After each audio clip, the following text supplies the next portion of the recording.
رسول کریم صلی اللہ علیہ وسلم عرب کی کواری لڑکیوں سے زیادہ حیا والے تھے، کواری لڑکیوں سے زیادہ حضور حیا فرمایا کرتے تھے۔ جب خانہ کعبہ کی مکہ شریف میں تعمیر ہو رہی تھی نا، اہل عرب اس کو تعمیر کر رہے تھے، تو نبی پاک صلی اللہ علیہ وسلم اپنے چچا حضرت عباس کے ساتھ خانہ کعبہ کی تعریف میں مصروف تھے۔ تو عرب کے لوگ چونکہ لمبا کرتا پہنتے تھے پیروں تک، تو نیچے اگر کسی وقت کوئی چیز نہیں بھی ہوتی تھی تو کسی کو وہ نظر نہیں آتی تھی، چونکہ پردہ رہتا تھا، ایک لمبا کرتا پہنا ہوا ہوتا تھا۔ تو جب بچے، سرکار کی عمر مبارک بھی ابھی تھوڑی تھی، تو اس طرح بچے جب نکلتے تو وہ کئی دفعہ اپنی تہمت اتار دیتے نیچے سے، اور کوئی مزدوری کرنے لگتے تو 3-4 طے کر کے نا تہمت کی کندھے پہ رکھ لیتے، جس طرح کبھی دیہاتوں میں لوگ کپڑا سر پہ رکھتے تھے کہ اوپر اگر کوئی وزنی چیز رکھیں گے تو وہ تکلیف نہیں دے گی۔ نبی پاک صلی اللہ علیہ وسلم بھی سب لوگوں کے ساتھ خانہ کعبہ کی تعمیر میں شامل تھے۔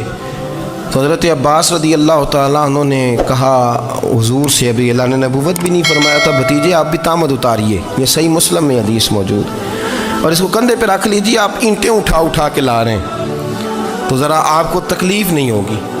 تو سرکار دو عالم صلی اللہ علیہ وسلم سے یہ بات کہی، اور پھر جلدی سے حضور کی تہمت کو نکال کے نا، حالانکہ لمبا کرتا پہنا ہوا ہے، تو وہ جیسے ہی ان کے کندھے پہ رکھا اینٹیں رکھنے کے لیے، تو سرکار تو زمین پہ گر گئے، بے ہوش ہو گئے، آنکھیں آسمان کی طرف، اور پھر حضور پکار رہے ہیں آزاری آزاری آزاری، میرا تہمت دے دو، میرا تہمت دے دو۔ کبھی کوئی شخص اس وجہ سے بھی بے ہوش ہوا ہے کہ میرے وجود سے کپڑا اتر گیا ہے؟ حالانکہ سرکار پر وہ بے ہوشی بھی نبی پاک کا وہ جو غلبہ ہے نا شرم و حیا کا، اس کی وجہ سے ہوا، ورنہ تو حضور فرماتے ہیں کہ میری آنکھیں سو جاتی ہیں، دل تو میرا اس عالم میں بھی جاگتا رہتا ہے۔ تو سرکار زمین پہ تشریف لے آئے، آنکھیں میرا تہمت دے دو، میرا تہمت دے دو، تو جلدی سے انہوں نے تہمت دیا تو حضور نے باندھ لیا۔ پھر طبیعت مبارک میں تسلی ہوئی، یعنی ہم اس رسول کے غلام ہیں کہ جن کے تو وجود سے کپڑا اتر جائے تو حضور برداشت نہیں کرتے، قبول نہیں فرماتے، تکلیف شروع ہو جاتی۔ لیکن یہاں نوجوان ہیں اور بڑا قد کاٹ ہے اور بڑے بڑے سمجھدار لوگ ہیں، گرمی آتی ہیں تو شارٹ کپڑے پہن کے گھومتے ہیں، ان کو خیال نہیں کہ یہ وہ والا لباس ہے جو باہر تو کیا گھر میں اماں کے سامنے نہیں پہننا چاہیے، بہنوں اور بیٹیوں کے سامنے نہیں پہننا چاہیے۔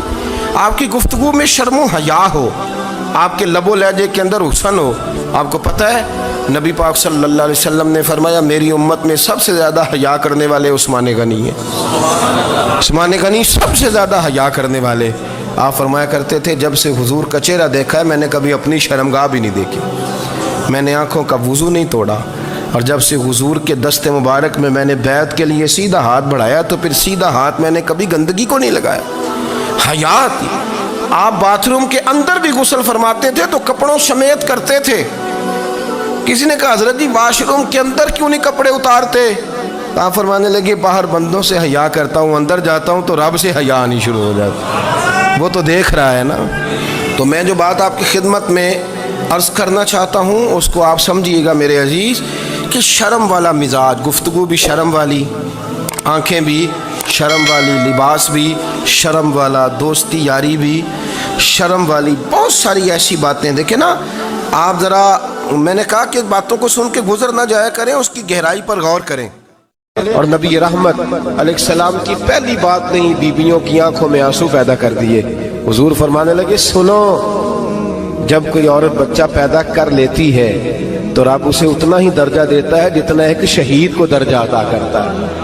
اور فرمایا جب وہ عورت اس کا بچہ آ جاتا ہے، اب وہ رات کو روتا ہے، وہ اٹھتا ہے، پخانہ اور پیشاب کرتا ہے، اپنے وجود کو آلودہ کر لیتا ہے، تو نبی پاک صلی اللہ علیہ وسلم فرمانے لگے وہ عورت یہ فکر نہ کرے کہ وہ دیکھو مرد تو آرام سے سویا ہوا ہے اور میں اٹھ کے بچے کو صاف کر رہی ہوں، پخانہ پیشاب دھو رہی ہوں۔ میرے محبوب نے ہر مکتبہ فکر کو، حضور نے زندگی اس کے ہر شعبے سے تعلق رکھنے والے آدمی کو عزت دی۔ فرمایا بیبیو جب تم رات کو اٹھ کے اپنے بچے کی خدمت کرتی ہو، دودھ ڈال کے دیتی ہو، پخانہ اور پیشاب صاف کرتی ہو، تو فرمایا رب تمہیں اتنا ہی اجر دیتا ہے جتنا ساری رات مصلی پہ کھڑے رہنے والے عبادت گزار کو اجر عطا فرماتا ہے۔ اتنا اللہ تمہیں اجر دیتا ہے۔ ہر شخص کے حصے میں، ہر شخص کے حصے میں میرے نبی پاک نے عزت لکھی۔ ہر شخص کے حصے میں. رسول پاک نے وقار، رشتوں کو حضور نے اتنا مضبوط کر دیا، اتنا مضبوط کر دیا کہ رشتے رشتے نہیں درد بن گئے. ماں کا نام آتا ہے تو آنکھوں میں آنسو آ جاتے ہیں نا، ماں کا نام آتا ہے تو دل تڑپتا ہے نا. یار یہ انقلاب ہے جو میلاد والے رسول نے برپا کیا. ورنہ حضرت طارق ابن عبداللہ کہتے ہیں میں حضور کے اعلان نبوت سے پہلے بھی مکے آیا تھا. آپ فرماتے ہیں میں نے ایک بوڑھی عورت کو، ایک نوجوان کو گلے میں رسی ڈال کے گھسیٹ کے لے جاتے دیکھا تو میں نے اس سے کہا کہ یہ کیا کر رہے ہو، کون ہے یہ بی بی، کیا مسئلہ ہے؟ تو وہ کہنے لگا یہ میری اماں ہے، بوڑھی ہو گئی ہے، کسی کام کی نہیں رہی تو بیچنے جا رہا ہوں. چلو کسی کے برتن جب مانجے گی تو میرے تو پاس کچھ نفع آئے گا نا بیچنے. یہ داستانیں نہیں. ابھی بھی جن لوگوں کی طبیعت سخت ہوتی ہے وہ قتل نہیں کر دیتے ماں باپ کو. واقعہ سنے نا آپ نے کہ ابا میرے نام زمین نہیں کر رہا تو مار دیا. جب کلیجے سخت ہوتے ہیں تو کام ہو جاتا ہے. ایک طرف وہ منظر تھا اور ایک طرف یہ منظر ہے کہ حضرت حلیمہ سعدیہ رضی اللہ تعالی عنہ، ان کا نام نہیں ہے حضرت حلیمہ کا مسلم شریف میں، وہ امام زرقانی نے لکھا ہے، ورنہ مسلم میں یہ روایت اپنے اصل انداز میں موجود ہے.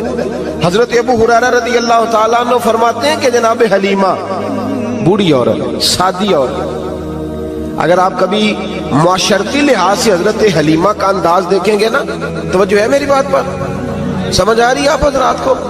جو ہمارا معاشرتی ماحول ہے نا، معاشرتی ماحول، تو حضرت حلیمہ سعدیہ رضی اللہ تعالیٰ عنہ کی حیثیت آج کے معاشرے میں اگر دیکھی جائے تو ایک آیا، بچوں کو پالنے والی آیا نہیں ہوتی، وہ آیا کی اسکول میں ایک آیا ہوتی ہے. جب بچہ چھوٹے ہمارے پرائیویٹ سکولز میں بچے جاتے ہیں تو عورت سنبھالتی ہے، دودھ ڈال دیتی ہے، کئی دفعہ فیڈر بھی پلا دیتی ہے. بچہ اگر پخانہ پیشاب کرتا ہے تو خدمت کرتی. یہ عورتیں اس زمانے میں چھوٹے بچے لے جاتی، پالا کرتی. تو بتانا دائی کی، آیا کی، میں مثال دے رہا ہوں، اور نرس کی کیا حیثیت ہے معاشرے میں. اور حضرت حلیمہ سعدیہ جب نبی پاک کو واپس لے کے آئی تھی تو چلو کچھ نہیں، لیکن نہ کچھ معاوضہ بھی انہیں حضرت عبد المطلب نے عطا کیا تھا. جناب آمنہ نے انہیں کچھ، ایک معنی یہ بھی ہو سکتا تھا کہ پیسے دے کے یہ کام کرایا، معنی ہو سکتا تھا. آج جو گھر میں اماں برتن دھوتی ہے اس کی کیا حیثیت ہوتی ہے؟ وہ تو بیچاری جن برتنوں کو دھو کے ہمیں دیتی ہے، بعد میں انہی برتنوں میں ہم انہیں کھانا کھانے کی اجازت نہیں دیتے.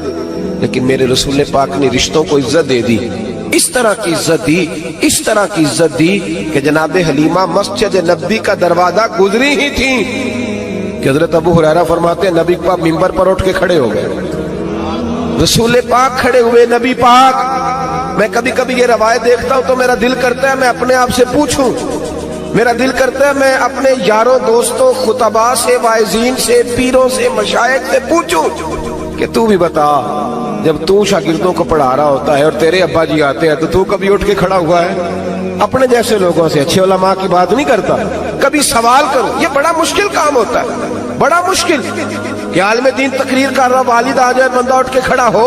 لیکن رسول پاک نے عزتیں دی، وقار دیا.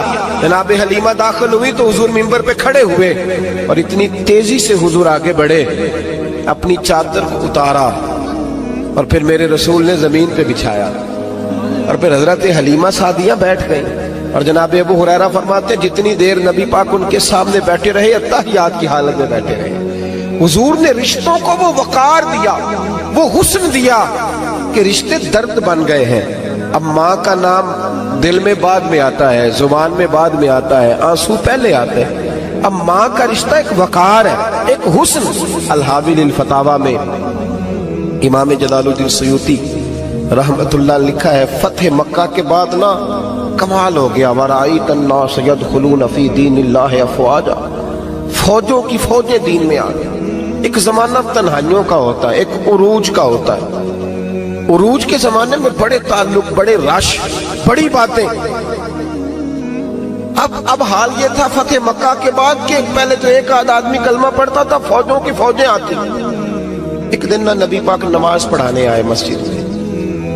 میرے نبی پاک صلی اللہ علیہ وسلم جب مسجد میں آئے تو مسجد کھچا کھچ بھری ہوئی، گلیاں بھی بھری، 10,000 کے قریب لوگ مدینے میں جمع ہیں حضور کے پیچھے نماز پڑھنے کے لیے. پڑھیے صلی اللہ علیہ وسلم. نبی پاک صلی اللہ علیہ وسلم تشریف لائے نا، جیسے ہی مسجد میں داخل ہوئے تو 10,000 کا مجمع اٹھ کے کھڑا ہو گیا. ہمارے لیے لوگ کھڑے ہوتے ہیں تو ہماری آنکھیں پرنم نہیں ہوتی، بلکہ ہم اپنا حق سمجھتے ہیں. ہم کہتے ہیں ان کا بنتا ہے کھڑے ہونا. حالانکہ بھائی دنیا سب کے لیے کھڑی نہیں ہوتی. جب کوئی کھڑا ہونا تو نظر جھک جانی چاہیے اور تیرے دل میں خیال آنا چاہیے کہ یا اللہ مجھ پہ رحم ہی رکھنا، اے اللہ میری پردہ پوشی کرنا، یا اللہ یہ تیری دی ہوئی عزت ہے، مہربانی کر خفیہ تدبیر سے محفوظ فرما. کہ ہمیں احساس نہیں ہوتا الا ماشاءاللہ. اللہ کے محبوب داخل ہوئے تو 10,000 کا مجمع کھڑا ہو گیا. 10,000 آدمی کھڑا ہو تو ایک کیف بنتا ہے. تو میرے جیسا آدمی تو ویسکوٹ سیدھی کرنے لگ جاتا ہے نا کہ بڑی شان ہے جناب، کالر ٹھیک کر لو، دستار سیدھی کر لو، کیا بات. اتنے لوگ بھی کبھی کسی کے گاڑی کے پیچھے بھاگے. لیکن نبی پاک کا انداز کیا تھا؟ رسول پاک کی آنکھوں میں آنسو آ گئے. 10,000 آدمی کھڑا ہوا، حضور رو پڑے اور اتنا روئے کہ جناب ابو ہریرہ رضی اللہ تعالیٰ عنہ فرماتے ہیں کہ میں نے نبی پاک کے سینے سے آواز نکلتی دیکھی. جب آدمی زیادہ روتا ہے تو سینے سے آواز آتی. حضور روئے کہ سینے سے آواز آئی. آپ فرماتے ہیں پھر حضور نے آنسو پوچھے، پھر نماز مکمل ہوئی. جب لوگ چلے گئے تو حضرت ابوبکر صدیق اٹھ کے قریب گئے، کہا یا رسول اللہ صلی اللہ علیہ وسلم آج کوئی وجہ نہیں تھی رونے کی، آپ آئے ہیں اور رونا شروع کر دیا.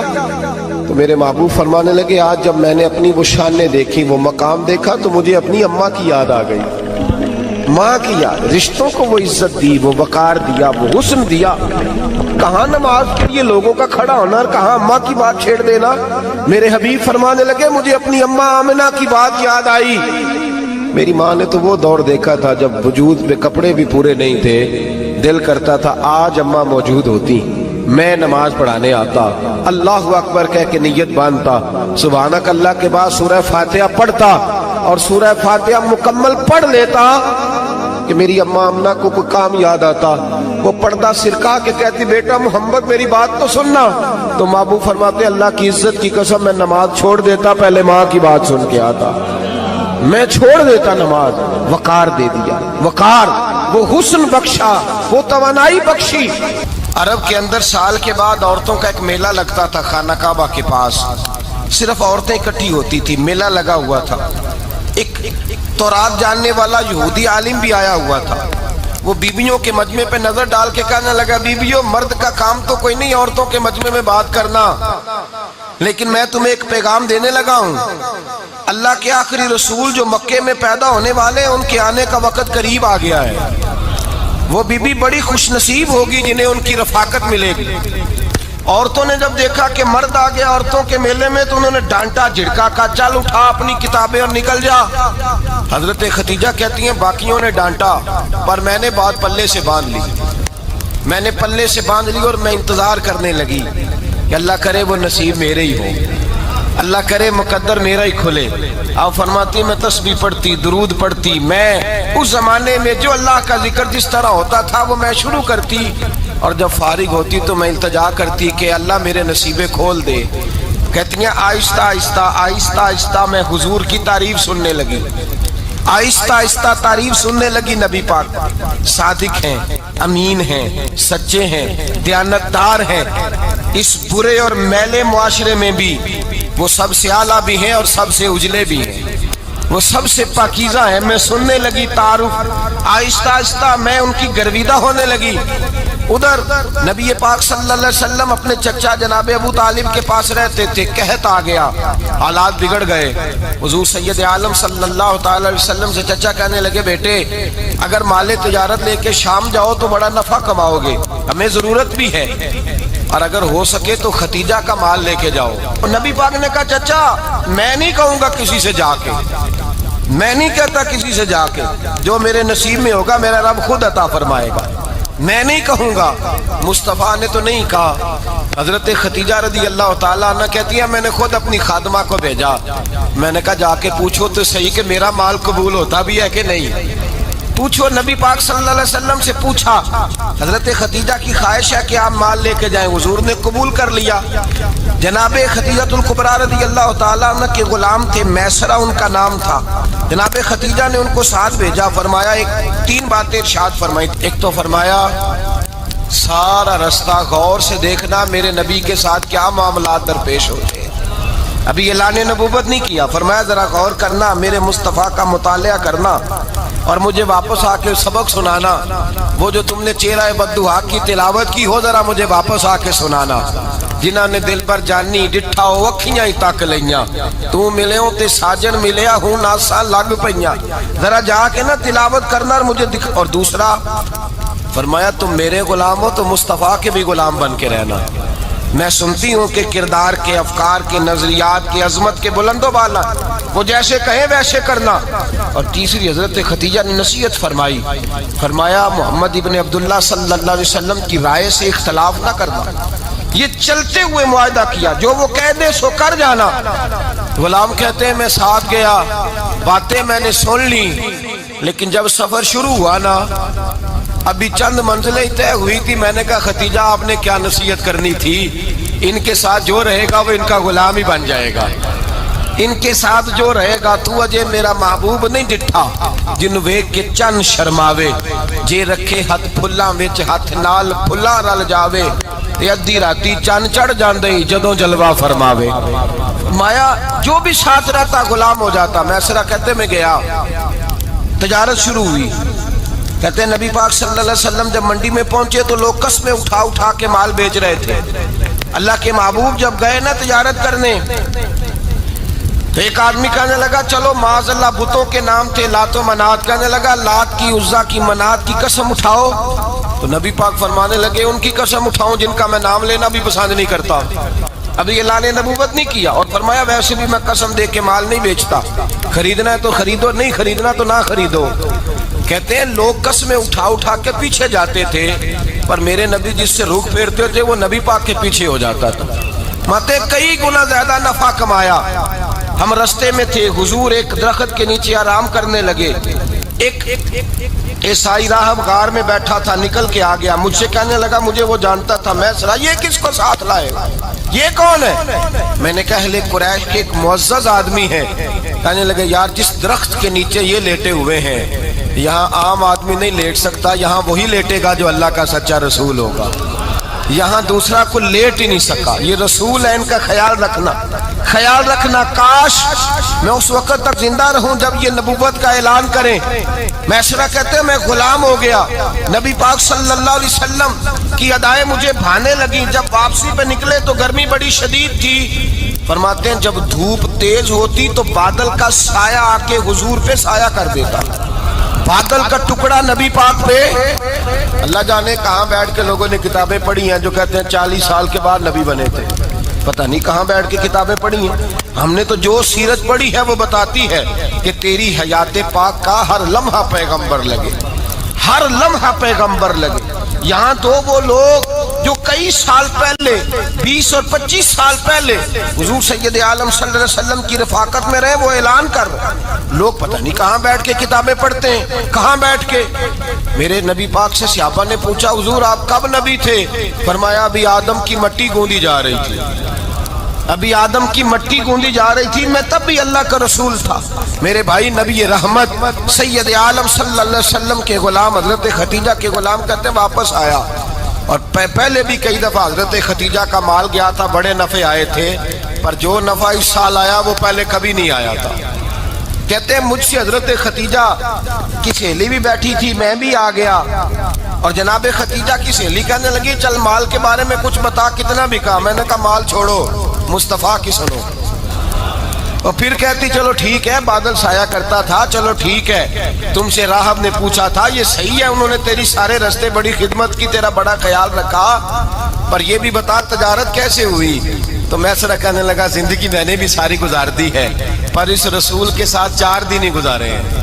حد ہو گئی مجھ سے, اور کچھ نہ پوچھو, اور کچھ نہ پوچھو. آ میرے دل آمنہ کے لال کی باتیں کرے, اور کچھ نہ پوچھو. بس ذکر ان کا چھیڑیے ہر بات پر, اور چھیڑنا شیطان کا عادت کیجئے.